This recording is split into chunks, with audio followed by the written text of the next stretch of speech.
સુરતના સચિન વિસ્તારમાં માથાભારેની છાપ ધરાવતા એ સમયે ખાડી ઉપર ગેરકાયદેસર રીતે 149 જેટલી ઓરડી અને 6 જેટલી દુકાનો બાંધી દીધી હતી। ત્યારે આજે સચિન પોલીસે એસએમસીને સાથે રાખી ગેરકાયદે બાંધકામ ઉપર બુલડોઝર ફેરવી દીધું હતું।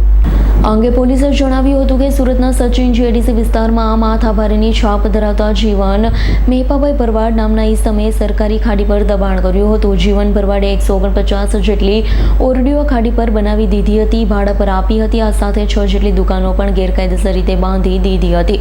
ત્યાંથી પણ તે ભાડું વસૂલતો હતો। સુરત પોલીસના ધ્યાને મિલકતો આવતા આજે સુરત મહાનગરપાલિકાની ટીમને સાથે રાખી ગેરકાયદે તાણી દેવાયેલી દુકાન અને ઓરડીઓ પર બુલડોઝર ફેરવી દેવામાં આવ્યું છે।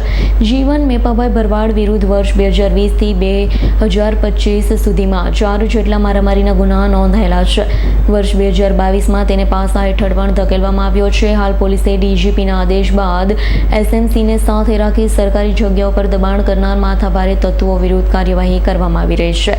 સરકારી જગ્યા પર બાંધકામ કરી દેનાર જીવન ભરવાડની ગેરકાયદેસર ઓરડી અને દુકાનો પર બુલડોઝર ફેરવી દેવામાં આવ્યું। આજ રોજ જે ગુજરાત રાજ્યમાં 100 કલાકની જે ડ્રાઈવ હતી એના સંદર્ભમાં જે આરોપીઓ છે જીવન ભરવાડ એના વિરુદ્ધ સચિન જીઆઈડીસી પોલીસ સ્ટેશનમાં ટોટલ 5 બોડી ઓફેન્સ સર્વિસ સંબંધી ગુના નોંધાયેલા છે। 2022માં એકવાર એ પાસામાં પણ જઈ આવ્યો છે।